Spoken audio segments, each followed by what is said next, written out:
Hello student, how you? कैसे हैं आप लोग? बढ़िया। चलिए, मैं अविनाश शारिल। आज मैं फिर से इकोनॉमी के सेशंस में आया हूँ और आज मैं इकोनॉमी के सेशन में डिस्कस करूँगा राजकोषीय नीति। ठीक है, पिछला जो मेरा वीडियो था और उसमें आप लोगों ने देखा होगा कि मैंने मौद्रिक नीति, जो मॉनिटरी पॉलिसी, उसको डिस्कस किया है। जो बच्चे उस वीडियो को नहीं देख पाए हैं वो जाकर पिछले सेशन में मेरे वीडियो को देख सकते हैं कि हमारी जो मॉनिटरी पॉलिसी है वो कैसी है। आज हम नेक्स्ट सेशन में डिस्कस करेंगे हमारी राजकोषीय नीति, जिसे हम क्या कहते हैं, फिस्कल पॉलिसी। चलिए हम आते हैं, आज जो हम डिस्कस करेंगे, आज हमारा इकोनॉमिक्स का जो सेशन है उसमें जो हम डिस्कस करेंगे वो हमारी फिस्कल पॉलिसी। इसे हम क्या बोलते हैं? इसे हम बोलते हैं राजकोषीय नीति। क्या बोलते हैं? राजकोषीय नीति। पिछले क्लास में या पिछला जो मेरा वीडियो था उसमें मैंने बताया था कि जिस तरह पॉलिटी में, ठीक है, क्या होते हैं, संविधान के मूलभूत 3 स्तंभ होते हैं जिसे हम कार्यपालिका, विधायिका या न्यायपालिका बोलते हैं। उसी तरह इकोनॉमिक्स में मैंने अपने 2 पिलर्स को बनाया है जिस पे पूरा इकोनॉमिक्स क्या है, टिका हुआ है, समझिए। यानी इसका प्रयोग कहीं ना कहीं, किसी ना किसी रूप में इकोनॉमिक्स के हर एक चैप्टर में होता है। यानी मैंने आपको लास्ट क्लास में बताया था कि इकोनॉमिक्स के 2 पिलर कौन थे। तो पहली थी मौद्रिक नीति, जिसे हम क्या बोलते हैं, मॉनिटरी पॉलिसी, जिसे हम क्या बोलते हैं, मॉनिटरी पॉलिसी। और इसके बारे में मैंने अपने लास्ट जो मेरा जो वीडियो है उसमें मैंने ऑलरेडी से डिस्कस कर दिया है कि मॉनिटरी पॉलिसी किसे कहते हैं और इसका इम्पैक्ट कैसे होता है। और दूसरी जो मेरी थी वो थी फिस्कल पॉलिसी। तो आज हम लोग इस सेशन में देखेंगे फिस्कल पॉलिसी। क्या होती है फिस्कल पॉलिसी? कोई आइडिया है? चलिए मैं बताता हूँ। फिस्कल पॉलिसी इकोनॉमिक्स में राजकोषीय नीति, इसके वर्ड को जब आप पकड़िएगा तो आपको समझ में आएगा कि इसमें किसका प्रयोग हो रहा है, राजकोष। और ये राजकोष कहीं ना कहीं आप जब सुनते होंगे तो आप कहाँ चले जाते हैं, पुराने ज़माने में जब राजाओं का शासन होता था तो वहाँ राजकोष की व्यवस्था होती थी। और ये राजकोष की जो व्यवस्था होती थी, यहाँ की जो मुद्राएं आती थी वो कैसे आती थी, वो राजाओं के द्वारा कैसे लाया जाता था, करों के द्वारा। आम जनता पर करों का बोझ डाला जाता था और फिर उनसे जो धन एकत्रित होता था वो राजकोष में रखा जाता था। ठीक है, उसी तरह भारतीय अर्थव्यवस्था के परिप्रेक्ष्य में अगर हम बात करेंगे तो सेम चीज होती है कि जो राजकोष, कहाँ से इस भारत का राजकोष जो है, इस अर्थव्यवस्था का कहाँ से आएगा, तो ये पूरी तरह से करारोपण से संबंधित होता है। अर्थात भारत की जो गवर्नमेंट है वो कहीं ना कहीं आप पर प्रत्यक्ष या अप्रत्यक्ष रूप से एक कर को लगाती है, जिसका संग्रहित भाग इसके राजकोष में जाता है। हम लोग डिटेल में देखेंगे अभी कि प्रत्यक्ष कर, अप्रत्यक्ष कर क्या होता है। उसमें आने से पहले आप ये समझ लीजिए कि इसके भी 2 पार्ट हैं। इसके क्या 2 पार्ट हैं? तो पहला पार्ट जो होता है वो करारोपण होता है, जो यानी कर।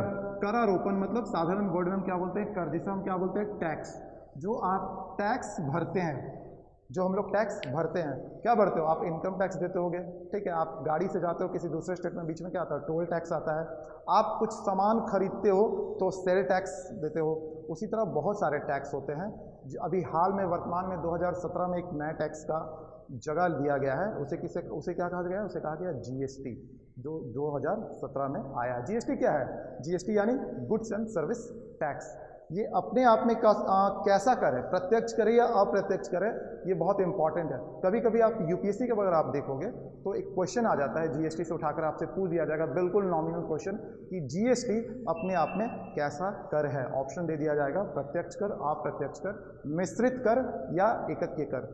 ठीक है, ऑप्शंस आपको जब तक ये पता नहीं होंगे तो आप कैसे, जब तक आपके पास ये कंसेप्ट नहीं होगा कि मेरा जो कर लगता है, जो प्रत्यक्ष कर है या जो अप्रत्यक्ष कर है, वो किस कैटेगरी का है, उसका डिफिनेशन क्या है, तब तक आप इसे नहीं समझ पाओगे।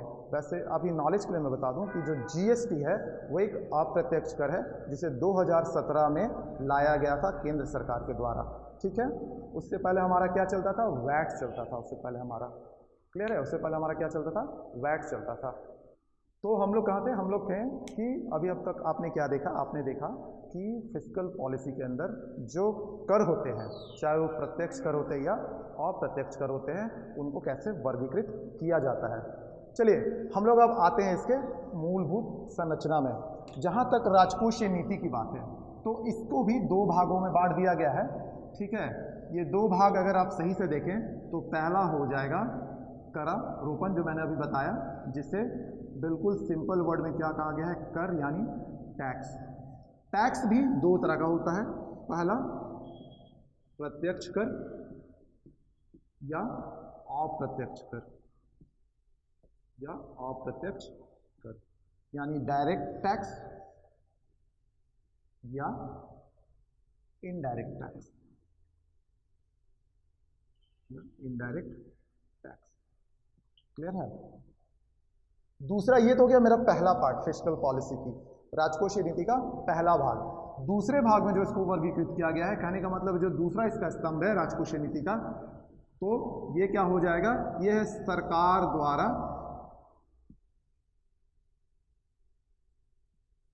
विभिन्न मदों में खर्च।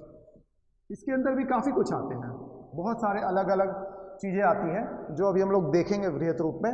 मैं पहले आता हूं राजकोषीय नीति की। अगर मैं व्याख्या करनी चाहूं तो राजकोषीय नीति भारतीय अर्थव्यवस्था की वह नीति है जिसके अंतर्गत यहाँ सरकार जो होती है करारोपण का कार्य आम जनता पर करती है और एक कर जो है संग्रहित करती है अपने राजकोष के लिए, ताकि उस पैसे का इस्तेमाल सरकार क्या करे, अपने देश की आधारभूत संरचनाओं को विकसित करने में लगाए। अभी मान लीजिए एक बहुत बड़ा प्रोजेक्ट चल रहा है। कौन सा प्रोजेक्ट अभी चल रहा है?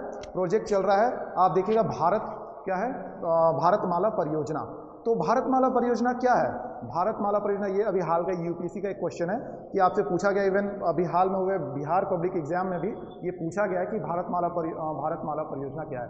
पहले तो ये जानना है हमें। तो भारतमाला जो परियोजना है वो एक सड़कों का जाल बिछाने का परियोजना है, जो एनएच में काम हो रहे हैं सड़क के। इतना जो मस्त सा सड़क आप देखते हो जब आप जाते हो रांची से हजारीबाग वाले रूट में या किसी और रूट में, जो नेशनल हाईवे बन रहे हैं, तो इनका एक जाल बिछाना है और हर एक शहर को, जो भी बड़े शहर है उनको एक दूसरे से जोड़ना है। यही भारतमाला जो परियोजना है। अब इस परियोजना के लिए एक बृहत पैसा चाहिए, ठीक है। आप यहाँ अगर आप रांची से कोई सड़क बनाते हो और आपको कनेक्टिविटी देनी है कहाँ, मुंबई के लिए, तो रांची से मुंबई का जो एनएच बनेगा, आप सोचिए उसके लिए कितना पैसा चाहिए होगा इस पूरे परियोजना में, ठीक है। तो ये परियोजनाओं का जो पैसा आता है सरकार कहाँ से लाएगी? सरकार के पास भी कोई धन एकत्रित करने का कुछ तो जरिया होना चाहिए। तो ये जरिया क्या होता है? ये जरिया होता है यही फिस्कल पॉलिसी, राजकोषीय नीति, भारत की राजकोषीय नीति। और इस फिस्कल पॉलिसी में भी जो जरिया बनेगा वो क्या बनेगा? यही बनेगा कर, जो हम लोग टैक्स देते हैं। सरकार हमसे जो टैक्स वसूलती है, टैक्स का जो पैसा आता है, उन्हीं पैसों से भारत की आधारभूत संरचनाओं को विकसित किया जाता है। अब रही बात कर की, तो कर कितने तरह के होते हैं? कर जो होते हैं मोस्टली दो तरह के होते हैं, पहला प्रत्यक्ष कर, दूसरा अगर बात करें तो अप्रत्यक्ष कर। क्लियर है? अप्रत्यक्ष कर क्या है? कुछ आइडिया है? प्रत्यक्ष कर किसे बोलते हैं, अप्रत्यक्ष कर किसे बोलते हैं? ठीक है, तो अप्रत्यक्ष कर और प्रत्यक्ष कर बहुत इजी है। बहुत से बच्चों का इसमें बहुत कंफ्यूजन रहता है, लोग इसको समझ ही नहीं पाते, और जब ऑप्शंस क्वेश्चंस में आते हैं तो लोगों को पता ही नहीं चल पाता कि मेरा आंसर क्या होगा इकोनॉमिक्स में, और फिर बोलते हैं कि सर इकोनॉमिक्स हार्ड लगता है। इकोनॉमिक्स बहुत ईजी है मेरे भाई, इकोनॉमिक्स से ईजी मुझे लगता है, मुझे सबसे ईजी लगता है इकोनॉमिक्स, अगर आप इकोनॉमिक्स को सही से पढ़े तो। ठीक है, इकोनॉमिक्स के क्वेश्चन आप आराम से पकड़ सकते हो अगर आपका कंसेप्ट बिल्कुल क्लियर है तो। अब हम आते हैं प्रत्यक्ष कर। ठीक है, बात करते हैं प्रत्यक्ष कर की। पहला है मेरा प्रत्यक्ष कर। क्या है प्रत्यक्ष कर? प्रत्यक्ष मतलब डायरेक्ट, इंग्लिश में अगर आप इसको बोलिएगा तो क्या है ये? Direct tax. नाम से ही आपको पता चल रहा है कि ये सीधा सीधी आप पे लगेगा, मतलब डायरेक्ट आपको टैक्स लगेगा आपके ऊपर। तो आपके ऊपर डायरेक्ट टैक्स कहाँ लगता है? सिंपल सा बात है, एक एग्जाम्पल समझ लो, और जो सर्वविदित है कि जो मेरा इनकम टैक्स है, ठीक है, जो मेरा इनकम है, जो मेरी कमाई है। जैसे मान लीजिए मैं किसी जगह काम करता हूँ या आप किसी जगह जॉब करते हो, चाहे वो सरकारी हो नॉन सरकारी हो। सरकार ने एक अभी बजट पेश किया गया, पिछले साल भी ये बजट पेश किया गया था। क्या किया? एक बोला, इस बजट का एक बिंदु रखा गया कि 5 लाख तक का जो एनुअल अगर किसी की कमाई है, 5 लाख तक की एनुअल अगर कमाई है, एनुअल इनकम इनका, ठीक है, कहाँ? ये कौन सा? महीने का नहीं, महीने का 5 लाख नहीं, महीने का 5 लाख मतलब तो करोड़पति हो जाएंगे फिर जाके तुरंत। तो 5 लाख सालाना, मतलब एक साल में अगर कोई व्यक्ति 5 लाख से कम कमाता है तो उसको टैक्स नहीं देना पड़ेगा, ठीक है। लेकिन अगर कोई व्यक्ति 5 लाख से ज़्यादा कमाता है, 5 लाख से ज़्यादा कमाता है एक साल में, कोई 10 लाख कमाता है, कोई 12 लाख कमाता है, कोई करोड़ों कमाते हैं, तो हर का एक वर्गीकरण कर दिया गया है इस टैक्स में कि इन्हें 10% देना पड़ेगा, इतने से इतना 30% या 40% का आपको देना पड़ता है, ठीक है। वो वर्गीकरण है कि भाई एक 30% रख दिया गया है कि आपको जो भी कमाई होता है उसका 30% इनकम टैक्स देना पड़ेगा, ठीक है। 30% आप इनकम टैक्स देते हो या 33% इनकम टैक्स, ये निर्धारण सरकार करती है, ठीक है, कि आपको कितना परसेंटेज आपके वेतन का टैक्स देना है। लेकिन ये जो सालाना टैक्स होगा, यही पैसा मेरा जो है वो कहाँ जाएगा, वो टैक्स के रूप में सरकार के पास जाएगा। यानी इनकम टैक्स अपने आप में क्या है, ये प्रत्यक्ष कर है। आप जो कमाई करते हो, आप जो घर में बैठ के नोट गिनते हो ना, वो नोट आपको प्रत्यक्ष रूप से दिखता है, ठीक है। तो ये प्रत्यक्ष जो आपकी कमाई है, जो आप सरकार से लेते हो वेतन के रूप में, या किसी सरकारी या निजी व्यवस्था में भी जाकर जब आप काम करते हो तो कंपनी आपको जो पैसा देती है वो क्या है, आप डायरेक्ट कंपनी से पैसा लेते हो, इसीलिए ये वो टैक्स डायरेक्ट टैक्स कहलाता है। क्लियर है, वो टैक्स क्या कहलाता है, डायरेक्ट टैक्स कहलाता है। यानी इनकम टैक्स अपने आप में प्रत्यक्ष कर का एक जीता जाता उदाहरण है, और ये बहुत बार क्वेश्चन में भी पूछा गया है। अगर आप एसएससी के एग्जाम्स की बात करो या किसी स्टेट सिविल सर्विस के एग्जाम की बात करो तो उसमें आराम से पूछ दिया जाता है कि प्रत्यक्ष कर इनमें से कौन है। दे दिया जाएगा आपको अलग अलग टैक्सों के नाम, sale tax, toll tax, income tax, toll tax और इनकम टैक्स दोनों। जब आपको कंसेप्ट ही नहीं पता रहेगा तो आप कैसे बोलोगे कि आंसर क्या है, ठीक है। तो ये प्रत्यक्ष कर था मेरा। अब मैं आता हूं नंबर 2 अप्रत्यक्ष कर पे। अप्रत्यक्ष मतलब इनडायरेक्ट। इनडायरेक्ट क्या होता है, मैं अगर बोलूं कि मुझे, ठीक है, किसी के साथ मेरी दुश्मनी है या किसी से मेरा नहीं पट रहा है, ठीक है, और मैं उसे नहीं देखना चाहता, तो क्या होता, मैं अपनी बातें किसी दूसरे व्यक्ति के माध्यम से उस तक पहुंचाता हूं, ठीक है, कि भाई ऐसा ऐसा है, ठीक है, तुम्हारे साथ ये इशू चल रहा है। कभी कभी क्या होता है, अब आपस में भी ये क्या होता है, मुक्का मुक्की कर लेते हैं, तो वो डायरेक्ट टैक्स हो जाता है, लेकिन वो मुक्का मुक्की घातक है। लेकिन इसीलिए सरकार क्या करती है, इसी तरह कोई भी इस तरह का कदम नहीं उठाती है जो वो सरकार के लिए घातक हो, इसलिए वो इनडायरेक्ट टैक्स को फॉलो करती है। यानी कि आप किसी भी चीज़ में कोई सेवा या वस्तु का इस्तेमाल करते हैं, ये टैक्स किसके लिए लिया जाता है, ये टैक्स लिया जाता है सेवा या वस्तु। आप इन दोनों में से किसी चीज़ का इस्तेमाल करते हैं तो ये एक अप्रत्यक्ष रूप से आप इसका इस्तेमाल करते हैं, ठीक है। जैसे आप करते तो आप डायरेक्ट करते हैं, लेकिन सरकार आपको अप्रत्यक्ष रूप से वो चीज़ देती है। कहने का मतलब है, मैं एग्जाम्पल के लिए सड़क मान लीजिए, मैं फिर आता हूँ, नेशनल हाईवे आप जाते हो, ठीक है, हजारीबाग का सब देखा होगा, इधर से जाते होंगे हजारीबाग, तो मस्त बनाया हुआ एकदम, ठीक है, रैपचिप टाइप का। तो जब आप उस मस्त वाले रूट में जाते हैं तो आप क्या करते हो, उस जो सड़क बनी हुई है उसका आप बहुत लुत्फ उठाते हो। पहले जो आपको लगते होंगे मुश्किल से जाने में 4 से 5 घंटे लगते थे, आज के डेट में वो 2 घंटे भी, 2-2.5 घंटे में आप हजारीबाग पहुंच जाते हो, बाय कार पहुंच जाते हो। 3 घंटा भी मुश्किल से नहीं लगता अगर आप सही चाहोगे, इतना अच्छा रूट बना हुआ है। तो ये सरकार आपको रूट बना के दे रही है, ये सरकार ने आपको सड़क दी है जिसका उपयोग हम लोग करते हैं, ठीक है। तो भैया सरकार जब आपको कोई क्या कर रही है, सेवा दे रही है, सरकार आपको सेवा दे रही है, किसके रूप में दे रही है, सड़क के रूप में। उसके बदले में वो टैक्स लेती है आपसे, उसके बदले में क्या लेती है, टैक्स लेती है। तो वो टैक्स कैसे लेगी, सड़क पे आप चल रहे हो तो आपसे तो आगे नहीं बोलेगी कि भैया गाड़ी में घुस के टैक्स दो। तो आप क्या करती है, इस सड़क पर उसने जगह जगह क्या लगा दिए हैं, बैरिकेटिंग, जिसको हम लोग टोल बोलते हैं, टोल नाका। तो वो आपसे क्या करती है, टोल टैक्स लेती है इसके बदले में। यानी आप उस सड़क का उपयोग करते हो कैसे, प्रत्यक्ष रूप से, लेकिन सरकार आपसे कैसे ले रही है, अप्रत्यक्ष रूप से।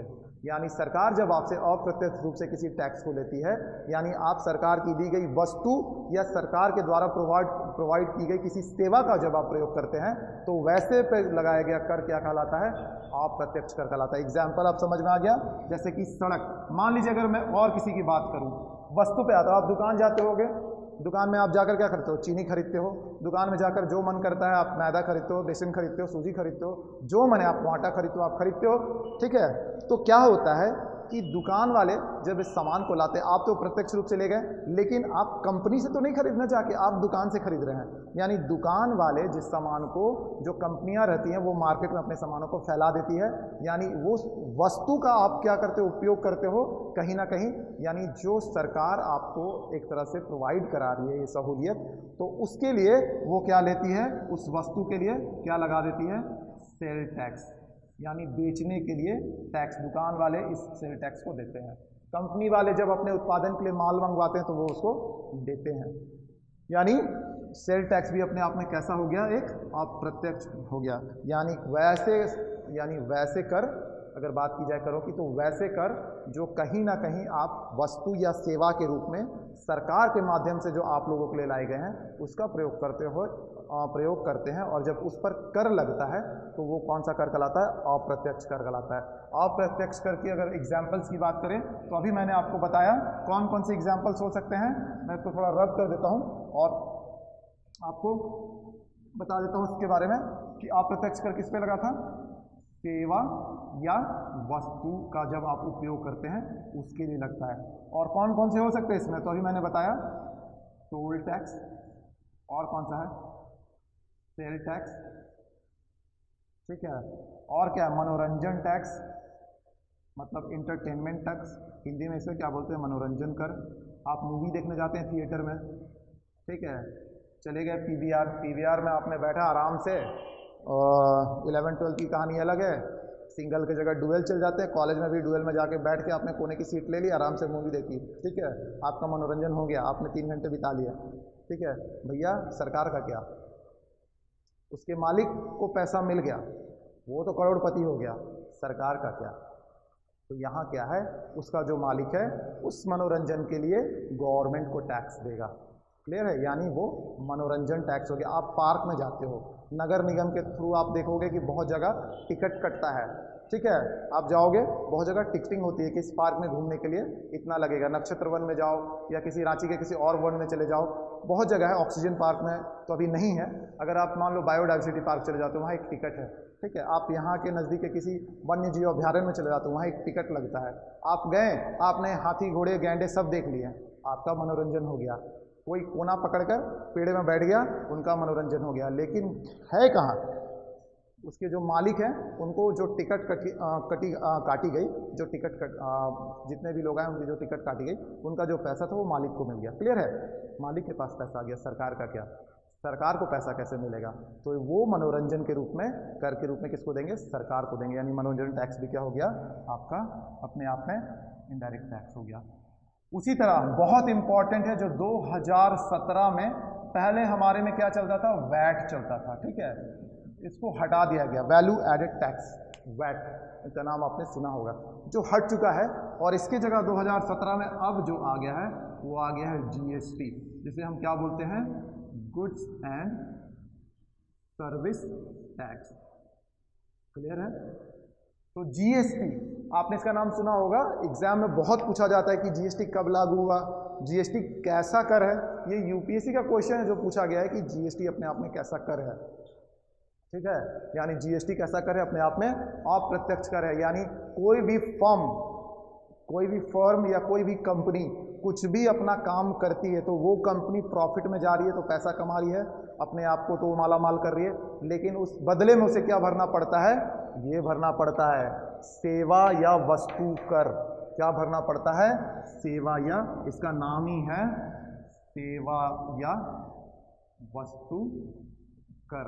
यानी अब जितने बाकी थे, ये मनोरंजन कर हो गए, ठीक है, सेल टैक्स हो गए, इन सब की जगह क्या आ गया 2017 में, जीएसटी आ गया। अब आपको जीएसटी भरना है। जीएसटी का अपना कैटेगराइजेशन है कि उसने किस किस चीज़ों को किस में बांटा है। तो अगर आप उसमें जाइएगा, जीएसटी जब हम लोग चैप्टर देखेंगे तो आप देखिएगा कि इसे 5, 12 और क्या है 18 इस तरह के परसेंटेज में बांटा हुआ है, 0, तो आप समझिएगा, और क्या है 28। तो इस तरह से बहुत सारे परसेंटेज में इनमें टैक्स का डिस्ट्रीब्यूशन किया हुआ है, ठीक है। आप देखिएगा कि टैक्स का डिस्ट्रीब्यूशन किया हुआ है कि हर एक क्षेत्र में कितना कितना टैक्स लगेगा। यानी अब जो चल रहा है 2017 के बाद जो वो जीएसटी चल रहा है, और ये बहुत इंपॉर्टेंट अपने आप में एक टॉपिक है। जब हम लोग जीएसटी के बारे में पढ़ेंगे, जब इकोनॉमिक्स में एक पर्टिकुलर चैप्टर आएगा, तब हम लोग इसके बारे में डिटेल से पढ़ेंगे कि जीएसटी में क्या, जीएसटी कब लागू हुआ, कैसे लागू हुआ, और जीएसटी का जो वर्गीकरण है, कर का जो वर्गीकरण है वो कैसे और किस तरह है, ठीक है। तो इसको जब हम लोग एक चैप्टर आएगा तो डिटेल में देखेंगे, उसके लिए आपका टेंशन मत लीजिए। अभी था मेरा क्या, कर। हम लोग समझ में आ गया राजकोषीय नीति क्या है। राजकोषीय नीति कुछ नहीं है, राजकोषीय नीति सिर्फ और सिर्फ कर है। ये तो मेरा पहला पार्ट था कि कर जो सरकार लगाती है वो राजकोषीय नीति के अंतर्गत आती है। एक इसका दूसरा जो पार्ट है, जो मेन और एक पार्ट है, वो सरकार द्वारा विभिन्न मद में खर्च। इसका मतलब क्या हो गया? इसका मतलब ये हो गया माय डियर फ्रेंड्स कि सरकार अलग अलग चीज़ों में जो खर्च करती है, अलग अलग चीज़ों में सरकार को पैसों की ज़रूरत होती है। आपका इंफ्रास्ट्रक्चर इस देश का विकसित करने में, आधारभूत संरचनाओं को बनाने में जो सरकार को पैसा लगता है वो अलग अलग जगहों पे खर्च करती है, चाहे वो सार्वजनिक ऋण के रूप में हो, सार्वजनिक व्यय के रूप में हो, या बहुत सारी चीज़ें होती हैं बजट के रूप में हो, एलोकेशन में कितना हो, या निवेश या उपनिवेश जो है वो सरकार करती है, वो सब इसमें आता है। चलिए, ये आपको यहाँ तक तो मेरे हिसाब से आपका क्लियर हो गया होगा कि राजकोषीय नीति क्या है, करारोपण और सरकार द्वारा विभिन्न मदों में खर्च। यही जो पॉलिसी है जो सरकार द्वारा निर्धारित की जाती है कि हमें कैसे करना है, ठीक है, इसी को राजकोषीय नीति बोलते हैं। मैं अब इसको रब कर रहा हूं और हम लोग आएंगे इस पॉइंट पर अब, क्योंकि कर जो था वो ऑलरेडी मैंने डिस्कस कर दिया कि प्रत्यक्ष और अप्रत्यक्ष कर कैसे और क्या होता है और कौन कौन मोस्टली होते हैं। जीएसटी 2017 में आया था और अब जीएसटी ही चल रहा है। अभी क्या है, जिसे सेवा या वस्तु कर कहा जाता है, एक गुड्स एंड सर्विस टैक्स, ठीक है। चलिए, मैं इसको भी रब करता हूं। अब हम आते हैं इसके दूसरे पॉइंट पर, ठीक है, हम आते हैं इसके दूसरे पॉइंट्स पर। अगर मैं दूसरे पॉइंट की बात करूं,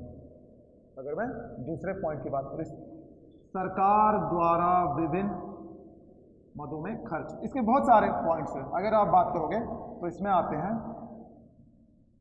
सार्वजनिक व्यय। मैं धीरे एक एक कर अभी बताऊंगा कि सार्वजनिक व्यय किसे कहते हैं। जो भी पॉइंट्स हैं मैं उसको भी डिस्क्राइब करूंगा। सार्वजनिक ऋण, ठीक है, बजट, और कैसे इससे ये रिलेटेड अभी हम लोग देखेंगे, ठीक है। और क्या हो गया, निवेश, इन्वेस्टमेंट, ईटीसी। क्या हो गया, देखिए, सरकार द्वारा विभिन्न मदों में खर्च। अगर मैं बात करूं सरकार के विभिन्न मदों में खर्च की, तो हम इस पे बात करते हैं। पहला, सार्वजनिक व्यय कैसे खर्च होगा। सरकार का जो सार्वजनिक व्यय है, यानी सार्वजनिक व्यय किसे कहते हैं, पहले वो समझना हमारे लिए बहुत इंपॉर्टेंट है।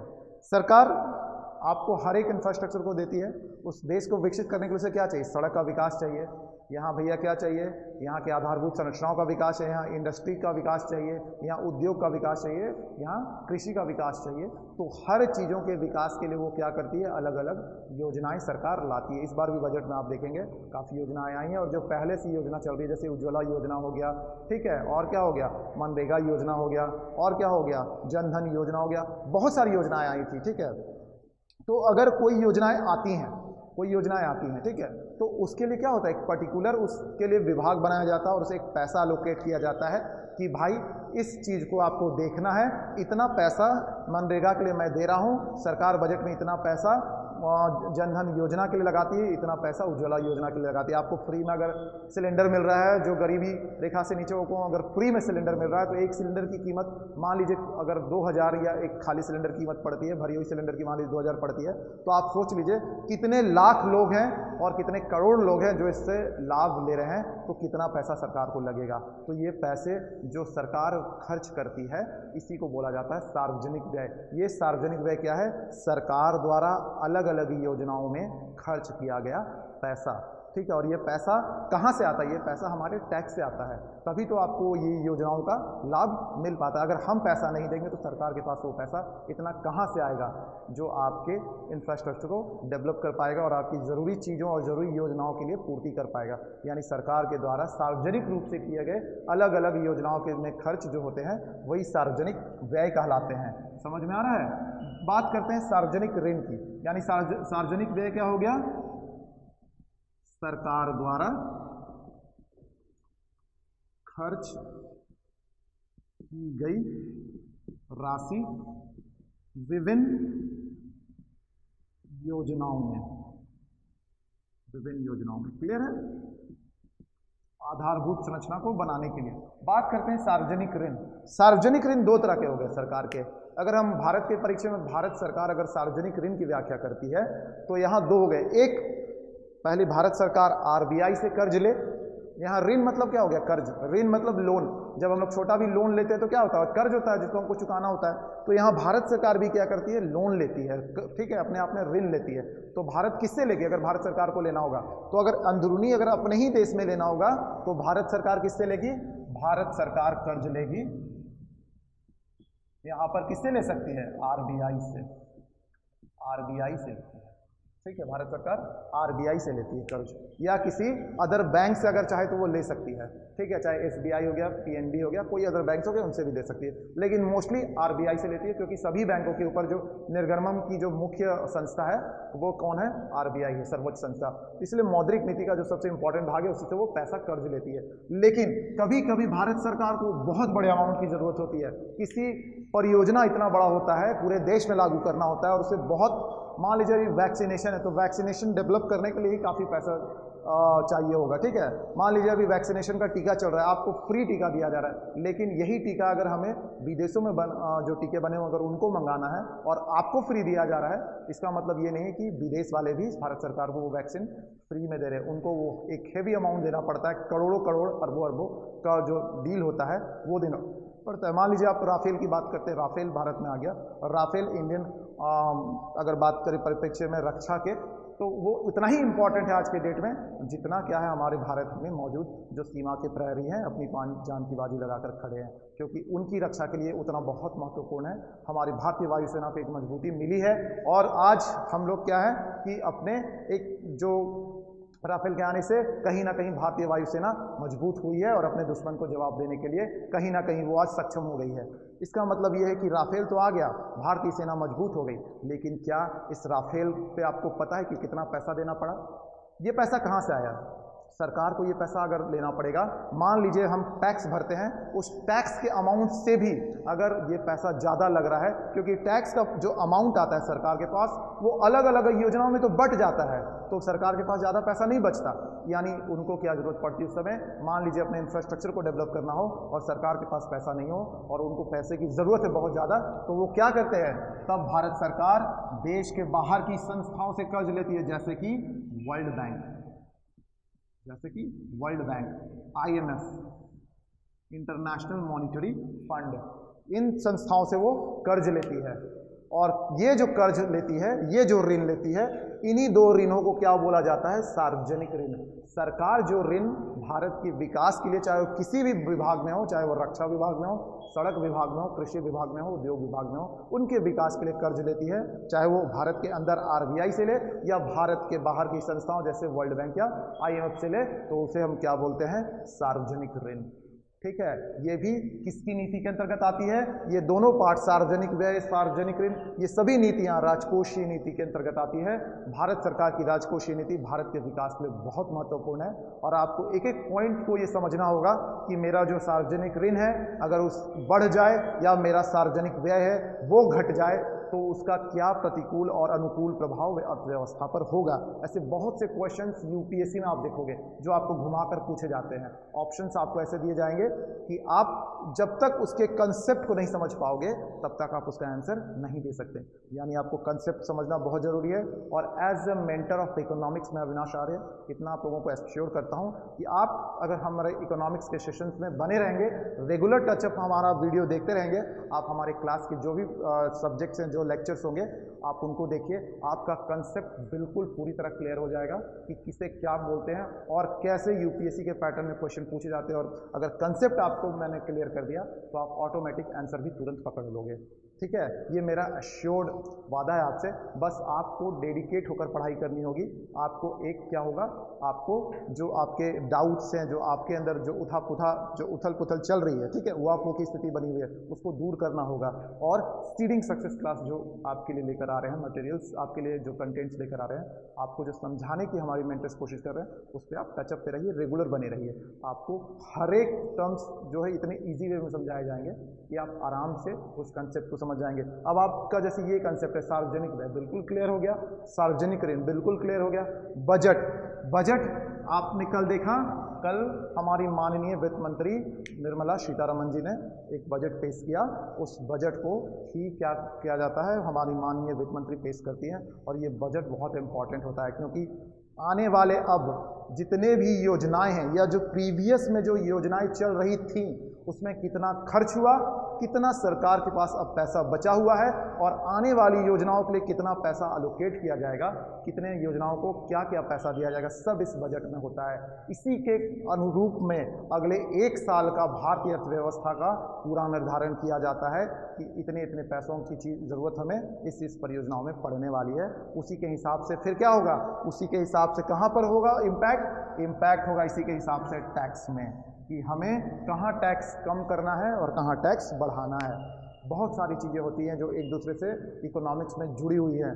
मान लीजिए अगर किसी योजनाओं के लिए पैसे की ज़्यादा ज़रूरत है तो कहीं टैक्स बढ़ा दिया जाता है और उसी को बैलेंस करने के लिए कहीं टैक्स कम कर दिया जाता है ताकि अर्थव्यवस्था का संतुलन हमेशा बना रहे। तो ये बहुत इंपॉर्टेंट इकोनॉमिक्स में, ठीक है। अब आते हैं निवेश। निवेश को क्या बोलते हैं, इन्वेस्टमेंट।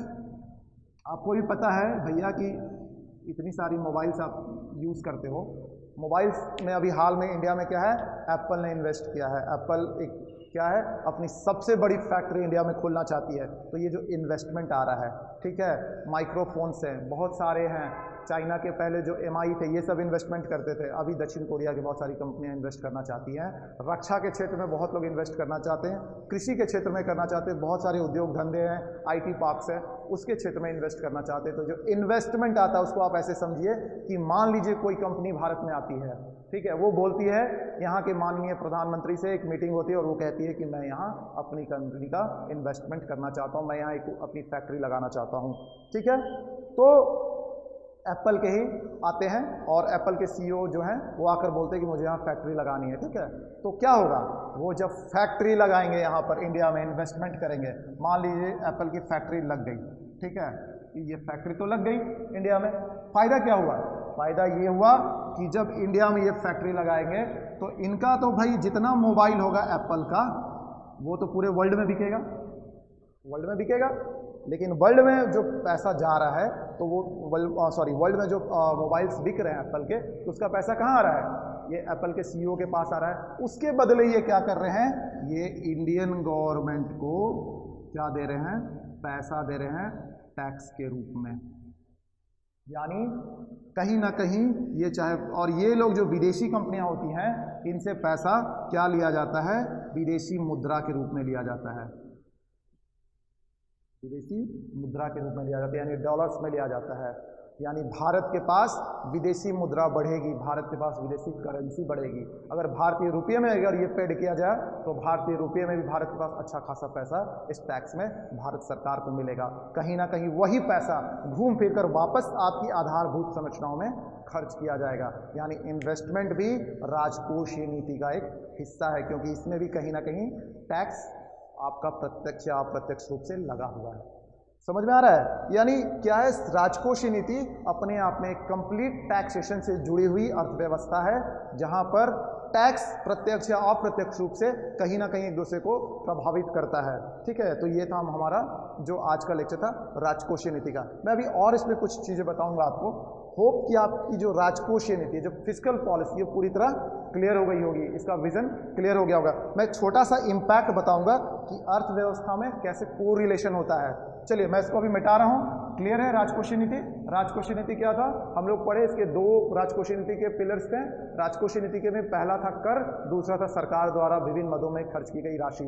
सरकार द्वारा विभिन्न मदों में खर्च की गई राशि मेरे पास ये है, और जहाँ तक कर की बात था वो मैंने ऑलरेडी आपको बता चुके हैं कि उसमें कौन सा था, प्रत्यक्ष या अप्रत्यक्ष कर, जिसमें लास्ट में अभी GST के बारे में भी मैंने बताया, ठीक है। चलिए मैं इसको रब कर रहा हूँ। अब मैं आपको एक नॉर्मल कंडीशन बताता हूँ। देखिए कितना मज़ेदार है इकोनॉमिक्स, कितना मस्त है इकोनॉमिक्स कि आपको अपने आप सारा कुछ क्लिक करेगा, ठीक है। अभी मैं बोलता हूँ एक चीज़, मैं बोलता हूँ कि बाजार में, बाजार यानी मार्केट, बाजार में मुद्रा का प्रवाह बढ़ जाता है, बढ़ जाता है, तो क्या कंडीशन है? अगर बाजार में मान लीजिए मुद्रा का प्रवाह बढ़ जाता, प्रवाह मतलब फ्लो, मतलब मार्केट में पैसा का फ्लो ज़्यादा हो गया, हर कोई पैसा का फ्लो कर रहा है, मार्केट में पैसा ज़्यादा हो रहा है, ठीक है। तो क्या होगा, अगर फ्लो ज़्यादा मतलब अगर बहुत अधिक हो जाए, बहुत अधिक हो जाए, पहला कंडीशन, अगर मुद्रा का फ्लो बहुत अधिक हो जाए तो क्या होगा, यानी बाजार में पैसा इतना ज़्यादा हो जाएगा, क्या होगा, पैसा इतना ज़्यादा हो जाएगा, बहुत अधिक हो जाएगा, इतना ज़्यादा हो जाएगा कि जो वस्तु की कीमत है तब उस पर क्या प्रभाव पड़ेगा, वस्तु की कीमत। मान लीजिए आप भी लाखपति हैं और मान लीजिए भारत में हर कोई लखपति करोड़पति हो गया, ठीक है, तो क्या होगा, कल दुकान वालदार जो आज आप जानता है कि वो आज आप 20,000 कमाते हो, तो आप कोई वस्तु उसके पास खरीदते हो तो उसकी कीमत उसमें 50 रुपये रखी हुई, जानते कि वो 85 रुपये दे सकता है, ठीक है, इसलिए उसमें क्या है, कंपनी ने भी उसकी कीमत 50 रुपये तय की हुई है कि एक मध्यम वर्गीय परिवार 50 रुपये ज़्यादा इसके लिए नहीं पेड करेगा। लेकिन वो जब उसको पता चल जाएगा कि क्या है कि हर एक कोई अब लखपति करोड़पति हो गया है, तो क्या है, वो उस वस्तु की कीमत को बढ़ा देगा। क्या करेगा, वस्तु की कीमत को बढ़ा देगा।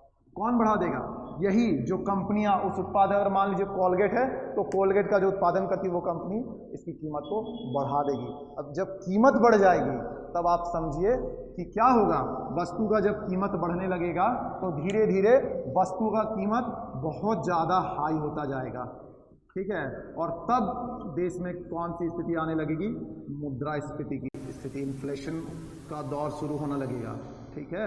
यानी क्या होगा कि मान लीजिए कोई भी वस्तु की कीमत बढ़ती जाएगी बढ़ती जाएगी बढ़ती जाएगी, तो एक टाइम पे ऐसा आएगा जब वस्तु जो है, आपका सिंपल एक जो ब्रेड है वो कहाँ पहुँच जाएगा, वो 1000 रुपये का पहुँच जाएगा। यानी ये अर्थव्यवस्था के लिए बहुत घातक होगा। यानी अर्थव्यवस्था के लिए आप खुद सोच सकते हो कि अगर एक ब्रेड की कीमत 1000 रुपये पहुँच जाए तो आने वाले अर्थव्यवस्था का क्या हाल हो सकता है। ऐसे बहुत से कंट्री हैं जहाँ पर इस तरह की स्थिति हुई है और वहाँ की पूरी अर्थव्यवस्था चौपट हो गई है। अभी हाल में इसका एग्जाम्पल क्या था, अभी हाल में दक्षिण अफ्रीकी बहुत सारे देश थे जहाँ पर ये जो सिचुएशन थी हुई थी और वहाँ एक एक ब्रेड 1-1 लाख रुपये का बिक रहा था, एक एक ब्रेड 1-1 लाख रुपए का बिक रहा था। तो आप सोच सकते हो कि वहाँ क्या स्थिति हुई होगी उस अर्थव्यवस्था की, वो पूरी तरह से अर्थव्यवस्था चौपट हो गई। यानी आपको हर एक चीज़, ठीक है, हर एक चीज़ एक दूसरे से क्या है, इकोनॉमिक्स में कोरिलेट है। अगर ये बहुत कम हो जाए मुद्रा का फ्लो तो भी बहुत भयंकर है। यानी एक संतुलित अर्थव्यवस्था आपको बना के चलनी होगी, ठीक है। चलिए थोड़ी सी बात कर लेते हैं, अभी मैं बात कर लेता हूँ मुद्रास्फीति की। मैंने चर्चा की, क्या है मुद्रास्फीति, क्या है मुद्रास्फीति, मैं थोड़ा सा इसको बता दूं आपको थोड़ी देर के लिए कि मुद्रास्फीति क्या है। अगर मैं बात करता हूं मुद्रास्फीति की, ठीक है, मुद्रास्फीति की यानी कि इन्फ्लेशन, बहुत सिंपल है इन्फ्लेशन। इसके दो कंडीशन है। पहला कंडीशन, मांग ज्यादा हो और आपूर्ति या उत्पादन कम हो, ठीक है, मांग ज्यादा हो या और दूसरा क्या, उत्पादन कम हो। तो क्या होता है समझिए, मांग बहुत ज्यादा है, मान लीजिए एक बर्गर आप खाते हो, आपको बहुत अच्छा लगता है, ठीक है, और रेस्टोरेंट में आप जाते हो, एक रेस्टोरेंट में, वहाँ आपने एक बर्गर ऑर्डर किया, आपको बहुत अच्छा लगा, आपने वो बर्गर क्या किया, खा लिया, आपको बहुत अच्छा लगा। अब आप क्या करोगे, आप आज अकेले आए थे, कल आप 2 लोग आओगे, दोनों को अच्छा लगा। थोड़े दिन के बाद क्या होगा कि वो पर डे, मान लो कि वो जो बेचारा दुकानदार है उसका बर्गर 100 बनता है पर डे, वो 100-200 बनाता है पर डे, ठीक है, और धीरे धीरे आप ही नहीं, उसी तरह बहुत लोग आ रहे हैं, बहुत लोगों को अच्छा लग रहा है, धीरे धीरे क्या होगा, अचानक एक दिन उनके पास 1000 लोग आ जाएंगे, बर्गर उनके पास कितना है, 200, लोग कितने हो गए, 1000। यानी मांग जो है आपका, मांग बहुत ज़्यादा हो गया बर्गर का, 1000 लोग मांग रहे हैं और उसका उत्पादन क्या है, मात्र 200। तब क्या स्थिति होगी, तो स्थिति ये होगी कि वो समझ जाएगा कि मेरे बर्गर का डिमांड बहुत ज़्यादा है, जिसके कारण लोग मार कर रहे हैं। यानी जो बर्गर का दाम क्या था, 100 रुपये होता था, वो अचानक उसी को क्या कर देगा, 400 रुपये भी कर सकता है, क्योंकि जब कुछ ना कुछ क्या होता है उसको पता चल जाएगा कि जब इतना डिमांड है तो क्यों ना मैं रेट बढ़ा दूं। तो आप समझ सकते हो, यही मुद्रास्फीति की पहचान है कि जब मांग देश में क्या हो जाए, किसी भी वस्तु की, मतलब अगर एवरेज औसत बात करें, हर एक वस्तु की मांग क्या हो, ज़्यादा हो जाए और उत्पादन उस देश में उसकी अपेक्षा में कम हो जाए, तो वहाँ पर क्या होता है, वस्तु की कीमत क्या हो जाएगी, बढ़ जाएगी, और बढ़ते बढ़ते बढ़ते बढ़ते क्या हो जाएगी, बहुत ज़्यादा बहुत ज़्यादा हाई हो जाएगा प्राइस उसका, बहुत ज़्यादा हाई हो जाएगा प्राइस। तब उस वस्तु के लिए वो कौन सी स्थिति बन जाएगी? मुद्रास्फीति की, इन्फ्लेशन हो जाएगा। तब क्या हो जाएगा? इन्फ्लेशन हो जाएगा, मतलब कीमतें बहुत ज़्यादा हाई होने लगेगी हर एक चीज़ की। अभी हाल में आपने देखा कि सब्जी की कीमतें क्या थी? बीच में कोरोना को लेकर जब सब्जी नहीं आ रही थी किसी स्टेट से, बंगाल से, महाराष्ट्र से, पंजाब से, बाकी स्टेट्स में से दूसरे स्टेटों में सब्जी नहीं जा रही थी, तो आपने देखा होगा कि बीच में एक एक गोभी जो था वो 100 रुपये पीस बिकने लगा था, 100 रुपये किलो बिकने लगा था। ठीक है, प्याज का आप दाम देखोगे कि वो 100 रुपये किलो तक चला गया था, प्याज 120 जाने की व्यवस्था तक पहुंच गया था। क्यों? क्योंकि उत्पादन कम हो गया था कोरोना से, और मांग जो थी वो बढ़ गई थी, लोग बाहर नहीं जा रहे थे, लोग स्टॉक कर रहे थे माल को, जिसके कारण उत्पादन कम और मांग ज़्यादा होने के कारण वस्तु की कीमतों में अचानक बहुत ज़्यादा वृद्धि होने लगी। और इसी तरह सारे वस्तुओं में अगर वृद्धि हो जाए, जितने भी वस्तुएं सब में वृद्धि होने लगे, तो आप समझ सकते हो कि देश की अर्थव्यवस्था के लिए वो कितना घातक होगा। यानी आपका जो डिमांड है वो इतना हाई करवा देगा उस प्राइस, किसी भी चीज़ के प्राइस को, कि हमारे पास उतना पैसा ही नहीं रह पाएगा कि हम वो खरीद सकें। यानी देश में धीरे धीरे गरीबी बढ़ेगी। यानी इससे क्या होगा? इससे धीरे धीरे गरीबी बढ़ेगी, और अगर देश में गरीबी बढ़ी तो क्या बढ़ेगा? गरीबी बढ़ी तो देश में शिक्षा की व्यवस्था खराब हो जाएगी। शिक्षा की व्यवस्था खराब हो जाएगी। इसका एक और उदाहरण है कि बेरोजगारी बढ़ जाएगी, क्योंकि गरीबी बढ़ेगी तो जो उत्पादन करने वाले कंपनी के मालिक हैं उनके पास भी पैसा नहीं रहेगा आप लोगों को रोजगार देने के लिए। यानी रोजगार नहीं रहेगा तो बेरोजगारी बढ़ जाएगी। आप समझिए कि एक इकोनॉमिक्स में एक कंडीशन से हर एक चीज इंपैक्ट होता है, हर एक चीज प्रभावित होती है। अगर मैं इसको ग्राफ के जरिए से बताऊं तो इकोनॉमिक्स में ग्राफ कितना इंपॉर्टेंट है, तो आप इससे समझिए कि ये तो मेरा इन्फ्लेशन था, कि अगर मुद्रास्फीति, मैं यहाँ लिखता हूँ मुद्रास्फीति, ठीक है, अगर मुद्रास्फीति की कंडीशन में हो जाए तो क्या होगा? हमारा जो गरीबी है वो बढ़ जाएगा। अगर गरीबी बढ़ेगा तो उससे क्या होगा? बेरोजगारी बढ़ जाएगी। अगर बेरोजगारी बढ़ जाएगी तो क्या बढ़ जाएगा? बेरोजगारी बढ़ जाएगी तो उस देश की अर्थव्यवस्था जो है, गरीबी बढ़ गई, बेरोजगारी बढ़ गई तो अर्थव्यवस्था क्या हो जाएगी? चौपट हो जाएगी। आप समझ सकते हो कि एक दूसरे से कैसे लिंक है। ऐसे बहुत सारी चीज़ें होती है जो अर्थव्यवस्था में एक दूसरे से बिल्कुल लिंक होती है। ये चीज़ें आपको समझनी होंगी, और ये चीज़ें मैं कैसे समझाऊंगा? जैसे जैसे इकोनॉमिक्स के चैप्टर में हम जाएंगे। अभी तक मैंने क्या किया? अभी तक मेरे मुद्रास्फीति की मैंने चर्चा की, आज मैंने राजकोषीय नीति की चर्चा की। तो अब क्या है कि अब जो हम लोग चैप्टर्स पढ़ेंगे आगे धीरे धीरे धीरे, ठीक है, तो हर एक चैप्टर्स के हर एक पहलू को हम लोग डिस्कस करेंगे, और ये भी देखेंगे कि इकोनॉमिक्स में क्वेश्चन कैसे से निकल कर आते हैं, चाहे वो यूपीएससी पैटर्न के हो, जेपीसी पैटर्न के हो, और हर एक टर्म कैसे को रिलेट करता है, कहाँ ग्राफिकल रिप्रेजेंटेशन की जरूरत होती है। अब मैं थोड़े से पैटर्न पे आपको आता हूँ। जब ऑब्जेक्टिव की बात करते हो तो आपको ऑप्शंस तो मिल जाते हैं, लेकिन जब आप यूपीएससी में मान लीजिए आपने पीटी निकाल लिया, ठीक है, हमने आपको गाइड किया, आपने पीटी निकाल लिया, मेंस में आपका जो आंसर स्किल होगा वो अपने आप में बहुत इंपॉर्टेंट है इकोनॉमिक्स में, क्योंकि ये बहुत स्कोरिंग सब्जेक्ट है, बहुत स्कोरिंग सब्जेक्ट है। आप जेपीएससी में भी अगर इकोनॉमिक्स बहुत अच्छा लिख दे तो आपका अच्छा स्कोर आ जाएगा। आप अगर यूपीएससी में बहुत अच्छा लिख दे तो आपको बहुत अच्छा स्कोर आ जाएगा। ज़रूरत क्या पड़ती है? बीच में ग्राफ के थ्रू रिप्रेजेंट करने की। तो हम लोग आपको बताएंगे, बहुत जगह ये चीज़ें नहीं बताई जाती हैं कि आंसर सिर्फ रिटन एक पेज पैराग्राफ या पॉइंट पर नहीं होता, इसके आंसर्स को ग्राफिकल रिप्रेजेंटेशन देना भी ज़रूरी होता है इकोनॉमिक्स में, और कहाँ कैसे देना है वो मैं as a mentor of economics Avinash Arya आप लोगों को बताऊंगा कि आपको क्या और कैसे लिखना है मेंस के लिए। ठीक है, आज का जो लेक्चर था मेरे हिसाब से आप लोगों के लिए राजकोषीय नीति काफ़ी क्लियर विजन हो गया होगा कि राजकोषीय नीति क्या होती है, मुद्रास्फीति क्या है, और मुद्रास्फीति से कैसे एक दूसरे टर्म कंडीशन। आज मुद्रास्फीति कोई पर्टिकुलर चैप्टर नहीं था, मैं एक सिर्फ पॉइंट बता रहा था उस पर। जब मुद्रास्फीति के चैप्टर को हम लोग पढ़ेंगे तो हम लोग बहुत डिटेल में पढ़ेंगे मुद्रास्फीति का क्या प्रभाव होता है।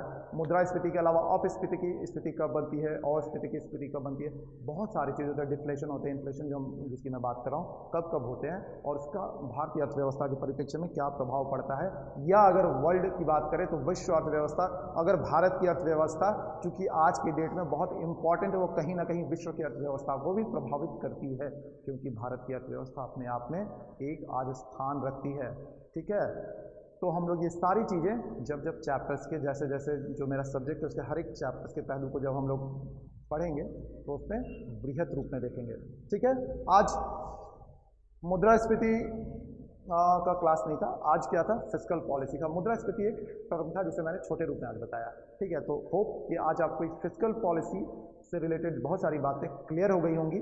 ठीक है, आने वाले में और भी हम लोग देखेंगे कि फिस्कल पॉलिसी में काफ़ी कुछ है। तो आने वाले जो हमारे जो चैप्टर्स, अभी चैप्टर्स शुरू हो रहे प्रॉपर, तो प्रॉपर जब चैप्टर्स शुरू होंगे आपके तो आपको बहुत कुछ देखने को मिलेगा। तो आप बने रहिए। सबका आंसर है एक ही, सीडिंग सक्सेस क्लास। यहाँ के जो भी मेंटर्स हैं आपको एक भरपूर प्रयास करेंगे कि आप एक अच्छे नोट्स पाओ, आपको जो कंटेंट मिले कितना अप टू डेटेड कंटेंट मिले, और इतना अच्छा कंटेंट मिले कि जब आप उसको पढ़ो तो आप आसानी से उसको ग्रैब भी कर पाओ और उसके आंसर को लिख भी पाओ।